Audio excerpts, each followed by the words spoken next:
Cartoon Bells. എടി ചിങ്കി, ചിങ്കി എഴുന്നേൽക്കൂ, നേരം വെളുത്തു, നമുക്ക് ഭക്ഷണം കഴിക്കണ്ടേ?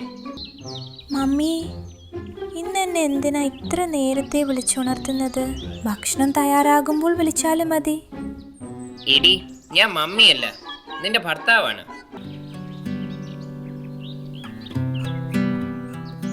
ഒരു കാട്ടിൽ ചിങ്കി എന്ന കുരുവി അവളുടെ അച്ഛനമ്മമാർക്കൊപ്പം താമസിച്ചിരുന്നു.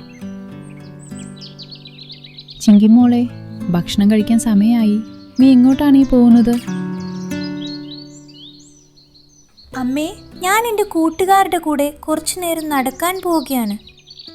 വേണ്ട, എങ്ങോട്ടും പോകേണ്ട ആവശ്യമില്ല. വാ, വന്ന് ഭക്ഷണം കഴിക്കാം. അല്ല, അവളൊരു കുട്ടിയല്ലേ, നീ എന്തിനാ അവളെ തടയുന്നത്? ഇതാണ് എൻ്റെ അച്ഛൻ, എന്നാൽ ഞാൻ പോകട്ടെ.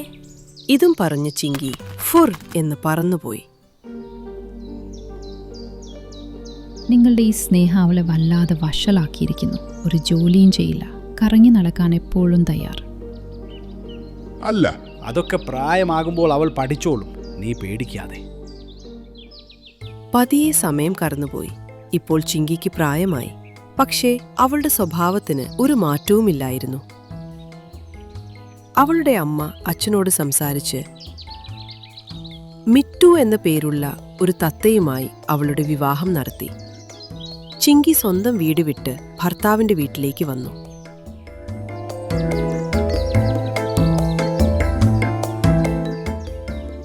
ചിങ്കി, ഇതാണ് നമ്മുടെ വീട്. ഇനി ഇതിനെ സ്വർഗമാക്കേണ്ടത് നീയാണ്. അല്ല ഭർത്താവേ, ഞാൻ എങ്ങനെയാണ് വീടിനെ സ്വർഗമാക്കുന്നത്? നിങ്ങളും എന്തൊക്കെയാണ് ഈ പറയുന്നത്? നീ വളരെ പാവമാണ് ചിങ്കി. സാരമില്ല, പതുക്കെ എല്ലാം പഠിച്ചോളൂ. പിറ്റേന്ന് രാവിലെ കോഴിയുടെ കൂവൽ കാട്ടിൽ മുഴങ്ങി. അപ്പോൾ മിറ്റു ഉറക്കമുണർന്നു. നല്ല ഉറക്കം കിട്ടി. അമ്മേ, എനിക്ക് പ്രാതൽ കൊണ്ടുവരൂ. അയ്യോ, ഇതെന്താ? എൻ്റെ കല്യാണം കഴിഞ്ഞല്ലോ. ഇനി ഭക്ഷണം അമ്മയല്ല ഭാര്യയല്ലേ കൊണ്ടുവരേണ്ടത്. ഇതും പറഞ്ഞ് അവളുടെ അച്ഛനമ്മമാർ കാട്ടിലേക്ക് പോയി. നോക്കുമ്പോൾ ചിങ്കി ഇപ്പോഴും സുഖമായി ഉറങ്ങുകയായിരുന്നു. എടി ചിങ്കി, ചിങ്കി എഴുന്നേൽക്കൂ, നേരം വെളുത്തു, നമുക്ക് ഭക്ഷണം കഴിക്കണ്ടേ? ഇത് കേട്ട് ചിങ്കി കണ്ണു തുറക്കാതെ കോട്ടുവായ ഇട്ടുകൊണ്ട് പറഞ്ഞു, മമ്മി, ഇന്ന് എന്നെ എന്തിനാ ഇത്ര നേരത്തെ വിളിച്ചുണർത്തുന്നത്? ഭക്ഷണം തയ്യാറാകുമ്പോൾ വിളിച്ചാലും മതി. എടി, ഞാൻ മമ്മിയല്ല, നിന്റെ ഭർത്താവാണ്. മിറ്റു അവളെ ഉണർത്താൻ ഒരുപാട് ശ്രമിച്ചു. പക്ഷെ അവൾ അങ്ങോട്ടും ഇങ്ങോട്ടും തിരിഞ്ഞു കിടന്നു. കുറച്ചു കഴിഞ്ഞ് മിറ്റുവിന്റെ അമ്മ അവിടെ വന്നു. എടാ മിറ്റു, ഇതെന്താ മരുമകൾ ഇതുവരെ എഴുന്നേറ്റില്ലേ? നിങ്ങൾ രണ്ടുപേരും ഭക്ഷണം കഴിച്ചോ ഇല്ലയോ? ഇല്ല അമ്മേ, ചിങ്കി ഇതുവരെ എഴുന്നേറ്റിട്ടില്ല. ഇപ്പോൾ ചിങ്കിയെ ഉണർത്താൻ പല കുരുവികളും കൂടി. എല്ലാവരുടെയും ഒച്ച കേട്ട് ചിങ്കി എഴുന്നേറ്റിരുന്നു. എന്താ പട്ടിയത്? എന്തിനാ രാവിലെ തന്നെ ചെവിയത്ത് വന്ന് കരയുന്നത്? ചിങ്കി, നീ ഇപ്പോൾ ഭർത്താവിന്റെ വീട്ടിലാണ്.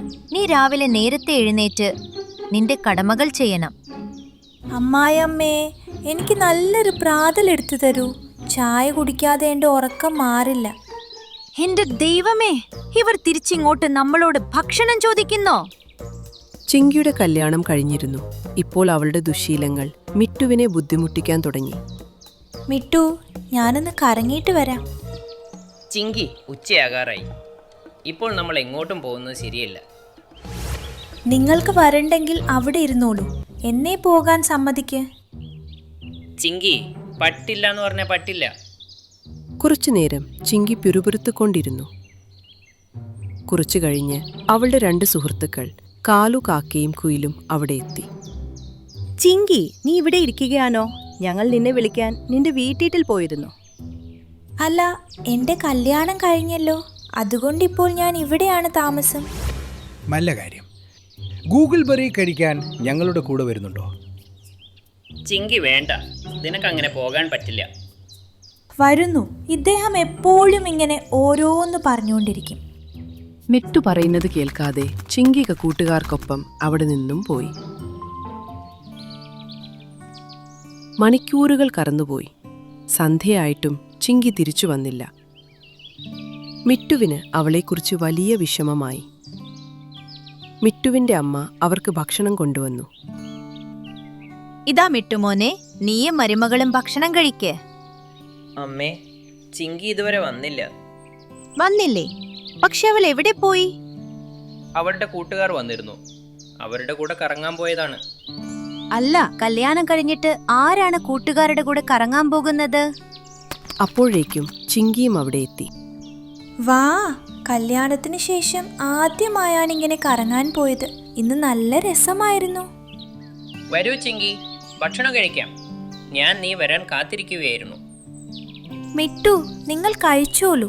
ഞാൻ പുറത്തു നിന്ന് കൂട്ടുകാരുടെ കൂടെ വയറു നിറയെ ഗൂഗിൾ ബെറി കഴിച്ചു. പക്ഷേ ഗുഡ് നൈറ്റ്. ചിങ്കി വേഗം ഉറങ്ങി. മിട്ടുവും അമ്മയും അവളെ നോക്കി നിന്നു. ചിങ്കി ദിവസവും കൂട്ടുകാരുടെ കൂടെ കറങ്ങാൻ പോകും. രാത്രിയാകുമ്പോൾ തിരിച്ചുവരും. മിട്ടുവിനു വലിയ വിഷമമായി. ഒരു വൈകുന്നേരം അവൻ അവളെ ഉപദേശിക്കാൻ ശ്രമിച്ചു. ചിങ്കി, ഇപ്പോൾ നീ എൻ്റെ ഭാര്യയാണ്. നിനക്ക് നല്ലതും ചീത്തയും എനിക്ക് തീരുമാനിക്കാം. നിന്റെ സുഹൃത്തുക്കൾ നമ്മൾക്കിടയിൽ അകലമുണ്ടാക്കുകയാണ്. അവർ നിന്റെ യഥാർത്ഥ സുഹൃത്തുക്കളാണെന്ന് എനിക്ക് തോന്നുന്നില്ല. അവർ നിന്നെ ഉത്തരവാദിത്തമില്ലാത്തവളാക്കുന്നു. യഥാർത്ഥ സുഹൃത്തുക്കൾ ശരിയായ വഴിയാണ് കാണിച്ചു തരിക. നിന്നെ പറഞ്ഞു മനസ്സിലാക്കാൻ.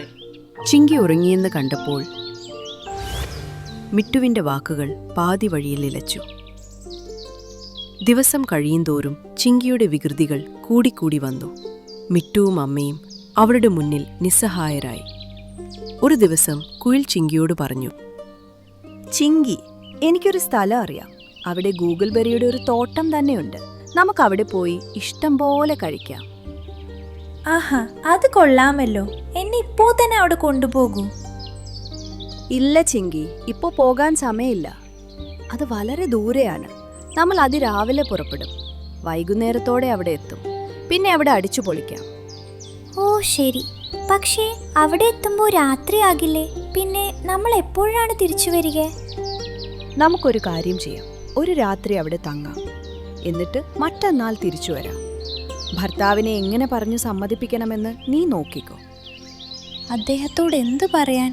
ഞാനൊരു രാത്രി മാറി നിൽക്കാൻ പോകുന്നു എന്ന് പറയുകയൊന്നുമില്ല. നാളെ രാവിലെ അദ്ദേഹം എഴുന്നേൽക്കുന്നതിന് മുൻപേ ഞാൻ ഇറങ്ങും. ശരി, എന്നാൽ ഞങ്ങൾ ആൽമരത്തിൽ നിന്നെ കാത്തിരിക്കാം. ശരി.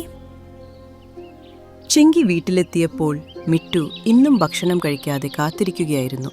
നീ എത്തിയോ ചിങ്കി? എൻ്റെ കൂടെ ഭക്ഷണം കഴിക്കാൻ പറ്റുമോ? അതോ ഇന്നും ഗൂഗിൾ ബെറി കഴിച്ചാണോ വന്നത്? സത്യം പറഞ്ഞാൽ കഴിച്ചിട്ടാണ് വന്നത്. പക്ഷേ ഇന്ന് നിങ്ങളുടെ കൂടെ നിങ്ങളുടെ ഇഷ്ടഭക്ഷണം കഴിക്കാൻ എനിക്ക് ആഗ്രഹമുണ്ട്. ചിങ്കി മിട്ടുവിനൊപ്പം ഭക്ഷണം കഴിച്ചു. മിട്ടുവിന് അത് വളരെ സന്തോഷമായി. ചിങ്കി, നീ എവിടെയൊക്കെയാണ് കറങ്ങാൻ പോകുന്നത്? ഒന്ന് പറയൂ. അത് ഞങ്ങൾ ആദ്യം കരിമലയിൽ പോകും. അതിനുശേഷം ഇന്നാദ്യമായി മിട്ടുവും ചിങ്കിയും തമ്മിൽ കുറച്ച് സംസാരിച്ചു. അത് മിട്ടുവിന് വളരെ ഇഷ്ടമായി. പിറ്റേന്ന് കോഴി കൂവുന്നതിനു മുൻപേ ചിങ്കി ഉണർന്നു. അവൾ മിട്ടുവിനെ ഒന്ന് നോക്കി. ഞാനിത് ഇദ്ദേഹത്തോട് പറയണോ വേണ്ടയോ? ഇപ്പുറത്ത് കുയിലും കാക്കയും അവളെ കാത്തിരിക്കുകയായിരുന്നു. അല്ല, ഈ ചിങ്കി വരുമോ ഇല്ലയോ? അല്ല, അവൾക്ക് കറങ്ങാനും ഗൂഗിൾ ബെറി കഴിക്കാനും നമ്മൾ അത്രയ്ക്ക് കൊതി കൊടുത്തിട്ടുണ്ട്. പിന്നെ അവൾക്ക് എങ്ങനെ വരാതിരിക്കാൻ കഴിയും? തീർച്ചയായും വരും. അപ്പോഴേക്കും ചിങ്കി അവിടെ എത്തി. ക്ഷമിക്കണം കൂട്ടുകാരെ, കുറച്ച് വൈകിപ്പോയി. സാരമില്ല, വാ നമുക്ക് പോകാം. ഹാ ഹാ, വാ പോവാം. എനിക്കും ഗൂഗിൾ ബെറി തോട്ടത്തിൽ പോകാൻ ധൃതിയായി. ഇത് കേട്ട് കുയിലും കാക്കയും പരസ്പരം നോക്കി ദുരൂഹമായി ചിരിച്ചു. എന്നിട്ട് പറന്നു.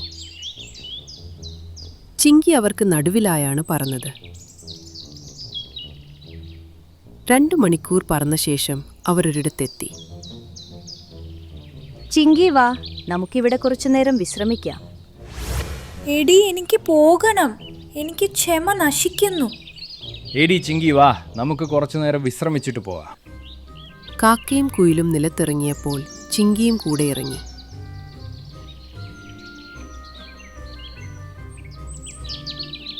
പെട്ടെന്ന് ഒരു പരുന്ത് അവിടെ എത്തി.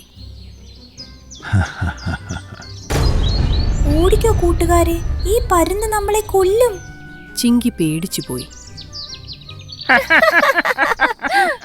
പക്ഷേ കുയിലും കാക്കയും ഉറക്കെ ചിരിച്ചു. ഞങ്ങൾ നിന്റെ കൂട്ടുകാരാണെന്നും ഈ പരുന്ത് നമ്മളെ കൊല്ലുമെന്നും നിനക്ക് തോന്നുന്നുണ്ടോ?